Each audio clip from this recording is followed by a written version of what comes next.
Good morning, all. Hope everyone had a great weekend. It's 5 days till Christmas, so everything's winding down as far as the markets go, winding up as far as getting ready for Christmas. So we covered a lot of this in the technical and market action and macro action. That's all playing forth this morning in our weekly update. Hopefully, you got to read that, what lies ahead, and listen to it last night. So, what we have is a very, very heavy selling overnight, as was pretty well preempted by the market if you wanted to listen to it. Once it failed after that rally last week with Powell, right? The double the tapering, the sharper interest rate rises, etc., and that quickly came home to root. So overall, we got sharp losses across all markets, oil and stock markets around the world. Omicron is considering to get a lot of mileage. It's spreading a lot faster. Yes, it's less deadly than the other variants, but it's spreading a lot faster. It's getting a lot of fear, of course, right around Christmas, where emotions are higher. We mentioned that also last night that some countries are treating it differently. I did see that Moderna came out with an announcement a few hours ago that their virus vaccine, their booster at least, will give protection against it. We also saw Senator Manchin come out and say he can't support the 1.7 trillion BBB or Build Back Better bill. Now, he said that from day one. So all the political game show that's gone on, the theatre of it all, has come home to roost. So there's no real surprise there. And some would say that's a very positive thing from a stability or more conservative attitude going forward with the economy. The Fed's obviously trying to shore up its balance sheet as well. Why not the US government is the argument and thought there. We saw last night Goldman cut their GDP view for 1, 2, and 3 of next year. No surprise. Again, these were all ready to go. That Manchin had been well signaled what he was going to do. The PBOC cut their 1-year prime rate overnight, and we've seen some rating changes.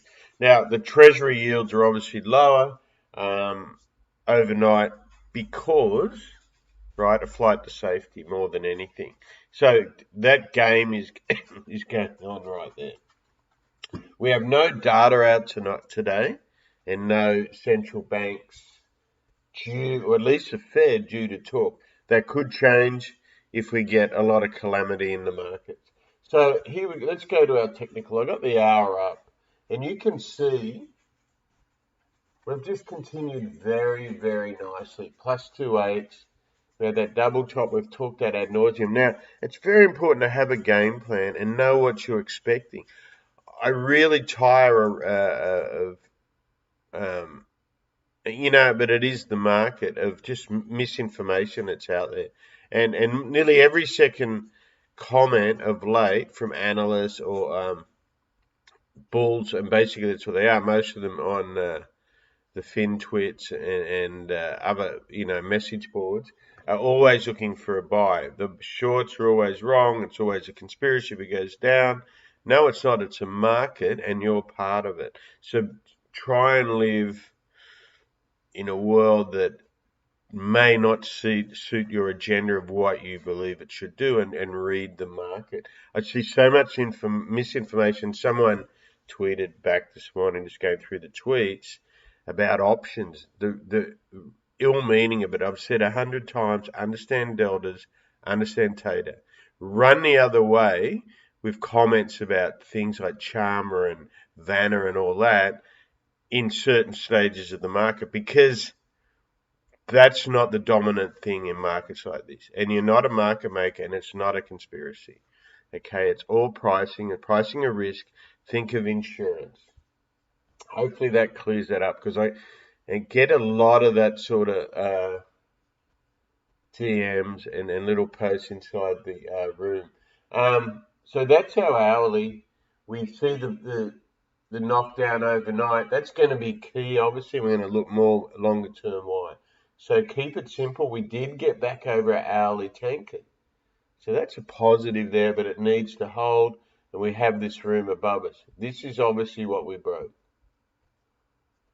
We have 1, 2, right? This can be A, B. Sorry, if we come down here, let's do it easier. We've completed our wave here. That was a new all-time high, not hard to work out. That was 5. So we have 1, a sharp 2, then we have 1, 2 of a third or a C. So this is a 4 or 5. So this here, depending on your bullish or bearish, is going to be a C wave playing out of a C, or a 3 or something much larger. So if we go to daily, remember, all to the point of being boring, I go on about this tanking. Well, it's just go through and understand what it actually came from, the guy that came. It's just simple support and resistance and trying to capture where the market is. So the reason we pinpoint it more with Gann and Elliott Wave is to try and get a better gauge of the herd. So you're ahead of the curve. You don't want to be long here, you want to be short here. And that's not hindsight. You've seen what we've been saying, right? But you want to understand why, and you want to know where you're wrong, because as far as perma bears go, they're out all the time, right? They're non-stop all the way up. But at some point, the chicken comes home to roost, but you don't know when it does. And things constantly evolve. And then the perma bull is sated obviously all the way up. Generally what happens there, they forget their risk, they don't take profit, they fall in love with the stock or an idea. And, the flip side, the other side. So you want to keep the market in front of you, we say, with a game plan. So the whole reverse head and shoulders plan 1, 2, 3, that's going to really need to not get through this, right? Otherwise, it's something else. So let's look at the more constructive, and we just went through what this is. You can see 3 hard red bars in a row. This needs to totally change to be something like this, a corrective mode.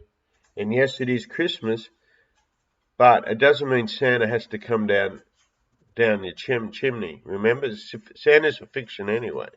So nothing really to do with Christmas other than to sell you things. Does that sound familiar? Okay, so we have this trend that we broke and we retested it. We're now under all these lines. So remember Tankin, Cajun, and your 50. We're now inside the top of the cloud. This is a daily chart. If we go to weekly, we've only just, and if you looked at your weekly report, we've just got under the Tankin. So that's why it was significant. Now here, and we saw this on the NASDAQ too, when it finally built its power, it came down to the Cajun and tested this trend line. Perhaps that's what we're going to do here, right? We got all that room we talked about. This would be kind of ugly if this happens, but here would be supportive. You've got to look in the bigger picture. We've really rebalanced here. The big thing was the double top there. Yeah, we do need to clean that up. There is a lot of old lines there. Sometimes I keep them just if we ever get down there as a reminder. So let's go. We've got that pretty well. We'll finish up with the 5. So we go to the NAS. What I like about these charts is, whilst the markets are closed, they give you an EFP, where futures and where it should be. And so if every morning we talk about the relevance where we are as far as fair value, which means futures versus the actual underlying physical asset. So in our case, it's the S&P. So that's roughly down 59 handles, meaning the futures are 59 handles over where it closed on Friday physically. So it's against the S&P. So let's look at what we got here. So this has never got to where the S&P got, right? It was doing exactly the same thing, and then when the Nexus broke, it's just been selling off. So here is what we've been going on. We've just been going on all constantly selling off here, right? And Nick talked about on yesterday's report, what we did on YouTube, that little chat about Goldman and JP Morgan, and I see since it's been picked up by Bloomberg and a few other Twitter people out of that report. But essentially what it's saying is, yes, there's some massive shorts out there, right? But we don't know how they build up, etc. But yes, they are short, and the difference between shorts and some people want to be short. That's their theory. That's their book. It could be short against inventory of clients. It could be of a bigger picture. They may have to be short because they've sold a lot of puts. We don't really know. Now, the minds, as I've said many times, the minds of some of the bigger prime dealers, traders, and hedge funds. And there's a lot of misinformation out there put out by them if you just think it's your position. So bear in mind, listen to the market, but you know those size positions are out there. So they can continue to break or they can try and cover them. Think of what they're aiming for the end of the year, and you'll be able to understand a little bit better. If we go to the Russell, which has been the run to the litter, and now caution pre-market, this isn't heavily traded, right, compared to the others. So that's why you get those crazy moves at the open often. But look, just keep these simple. Know your levels, what it needs to hold. I've had people trying to tell me all the way down that this thing has support, this has support.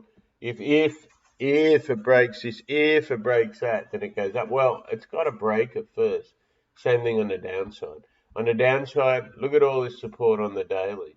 Does it open under that? Looking at the S&P and NASDAQ, one wonders if this is lagging behind it, but totally different pattern. Remember, the NASDAQ and the S&P are way up here, relatively speaking, right? And often the small indicators, small stocks, are the weaker of the whole thing.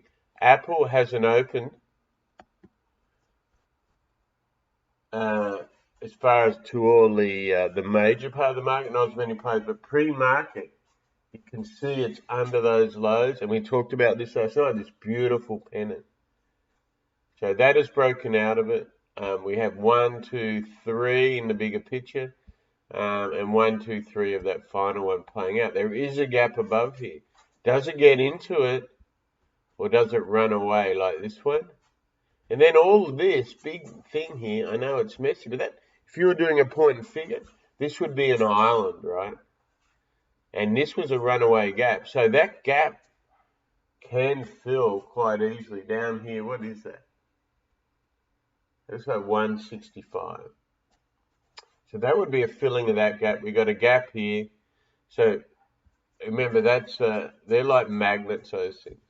Okay, oil has finally broken. We didn't know which way it was going to go, but all we talked about was this congestion, this pennant that built up all last week.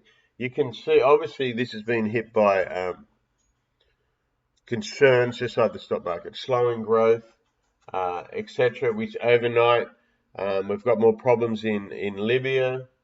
So the oil's been locked in. We saw Novak come out. Perhaps they'll change at the last meeting. The OPEC production rules. We will see. None of that was enough to break away this. Now, look what happened. And those are just use simple Bollingers. When it opens and closes, that means energy, right? So same thing here. Basically, we broke out of that uptrend and we busted down hard.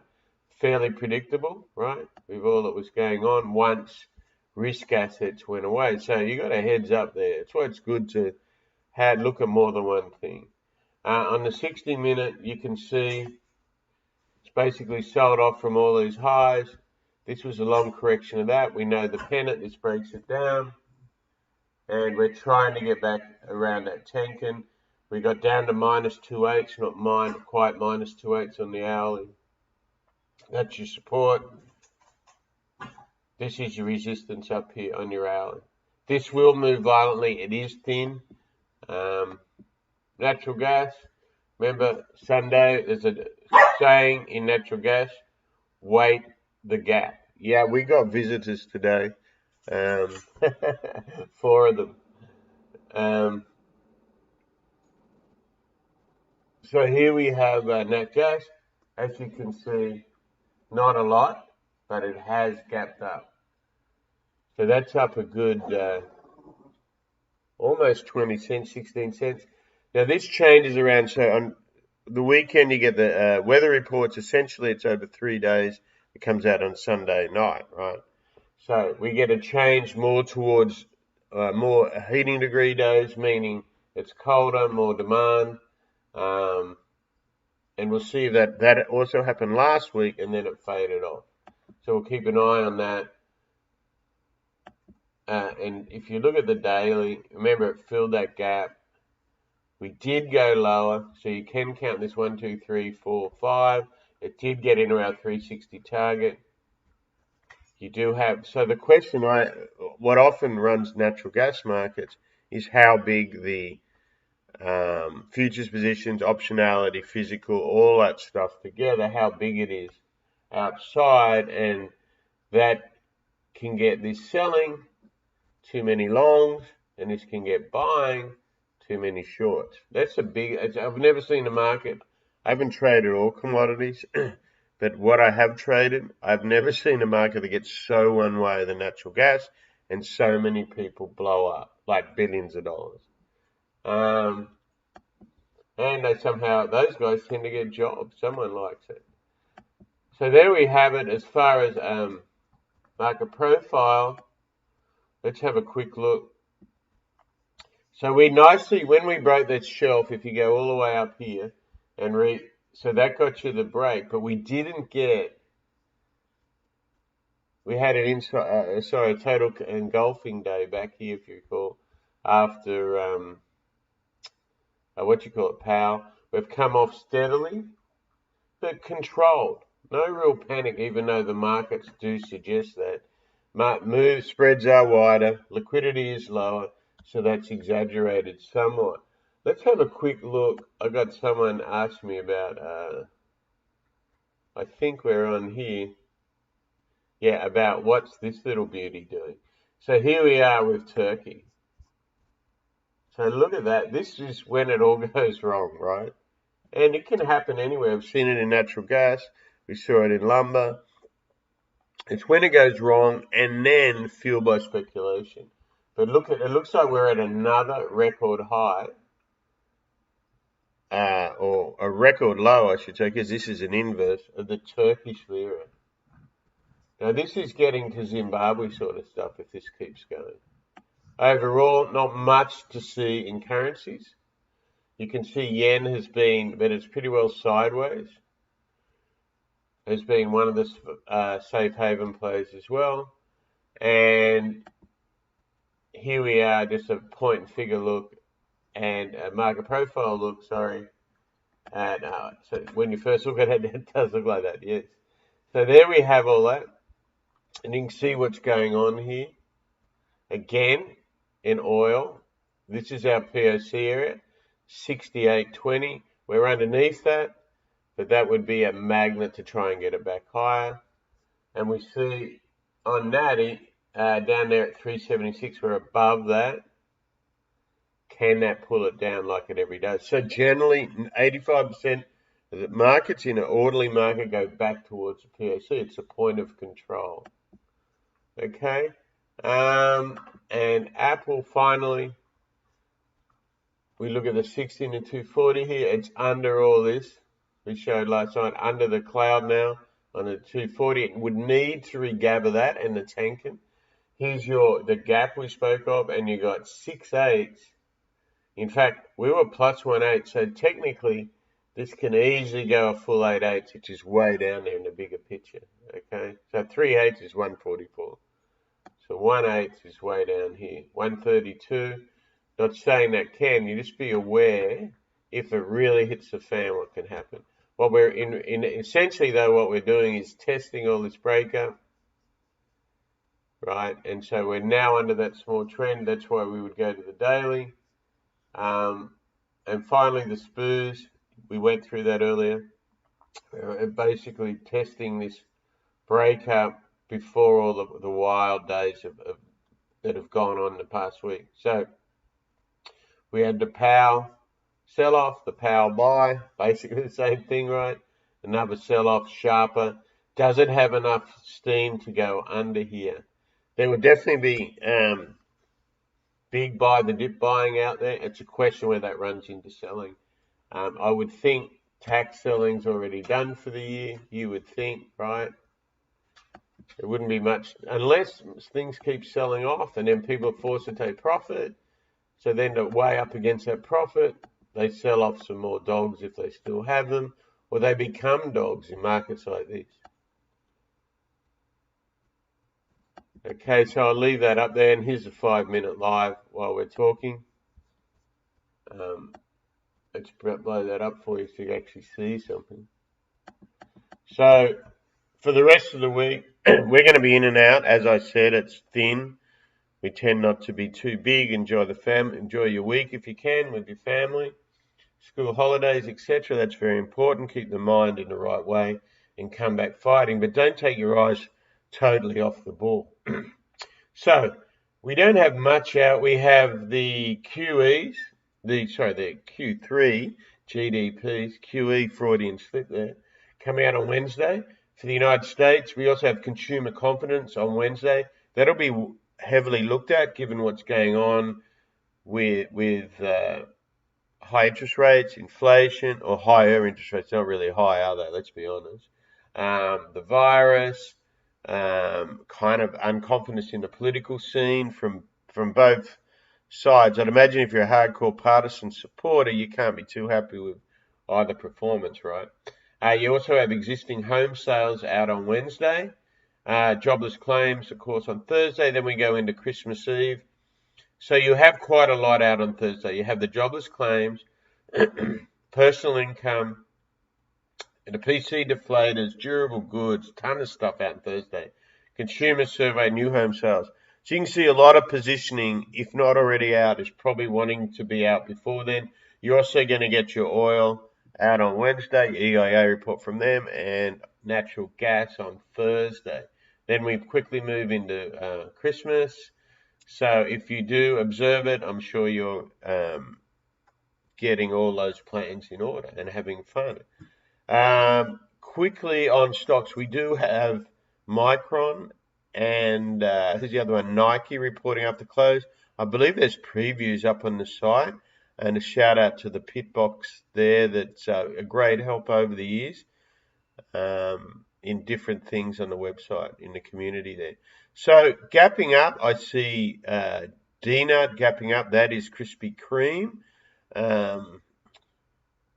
on raising its guidance. People eating a lot of donuts apparently.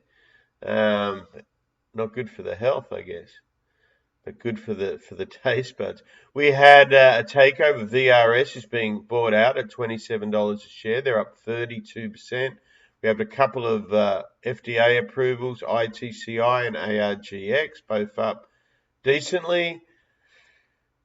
There's another takeover here. Fed announces unanimous approval following First Citizens Bank shares of buying CIT. So CIT is up 8.2%. Moderna is up 7+% on that news that their vaccine is going to work for the new variant. On the downside, there's a lot gapping down, obviously, so a lot of stocks are going to be lower. But of note, the bigger UTFs are the ones that follow small caps, energy, and the big caps. So the USO's down handily with oil, as is the XLE. Small caps, we have IWM down, and SMH, which is semis, and obviously those that are linked to the futures. TOI is down 8%. They've filed an offering. A lot of these offerings already been done. I'll be surprised if there's many in the end of the year. You never know, though. Just because of this time of the year, the market's thinner, it's not the time to do that sort of thing. So that's all we have for you today. Have a wonderful day. All the markets overseas, we'll have them up there. Obviously, they're all down. We don't need to go on about that too much.